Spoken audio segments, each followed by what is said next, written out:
तर तिकडे नाशिकमध्ये पर्यावरण प्रेमीच आमने सामने आले।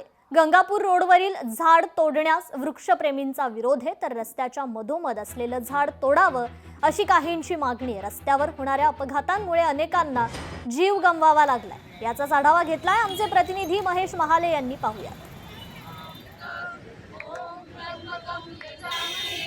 रस्ता रुंदी करण्यासाठी झाडं तोडण्यात येणार आहे, मात्र याला काही पर्यावरण प्रेमींनी विरोध केलेला आहे। आपण जर बघितलं तर झाडाच्या खाली त्यांनी आंदोलन करण्यास सुरुवात केलेली आहे।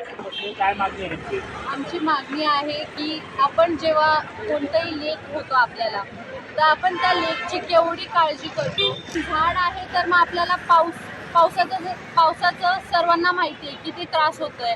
झाड आहे तर पाऊस आहे, अंडरग्राऊंड वॉटर्स आहे आणि ॲक्सिडेंटचं म्हणताय हे लोक। रोड साईडला जेव्हा बिल्डिंग असतात तेव्हा ॲक्सिडेंट नाही होत का? फक्त झाडांमध्ये घुसूनच ॲक्सिडेंट होतात का?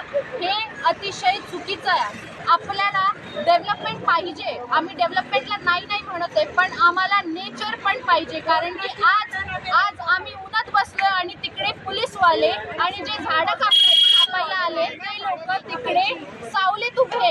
झाडं तोडण्यासाठी जे वेगळ्या पद्धतीचे राजकारण करत आहे हे फार दुर्दैव आहे। आज सुप्रीम कोर्टामध्ये आपली केस स्टँड आहे पर्यावरणा रिलेटेड। सुप्रीम कोर्टाने जर आदेश दिला तर त्या आदेशाचं सर्वांना आपल्याला मान्य करावं लागेल, पालन करावं लागेल। जर सुप्रीम कोर्टाने झाडं तोडण्याचा आदेश दिला तर सर्वांनी तो मान्य होईल। जर सुप्रीम कोर्टाचा आदेश अजून दिला नसतानाही राजकारण आणि प्रशासन मध्ये येऊन जर झाडं तोडत असतील तर हे फार दुर्दैव आहे। 300 कोटी झाडं लावणार असं म्हणतात ते, एक पेड मागे नाम म्हणतात ते, आणि एक पेड दादी माता तुम्ही काढून टाकता, हे चालेल का साहेब? 400 वर्षांची झाडं जगली पाहिजे। लोकशाही मराठी ऐका, पहा, जागरूक रहा।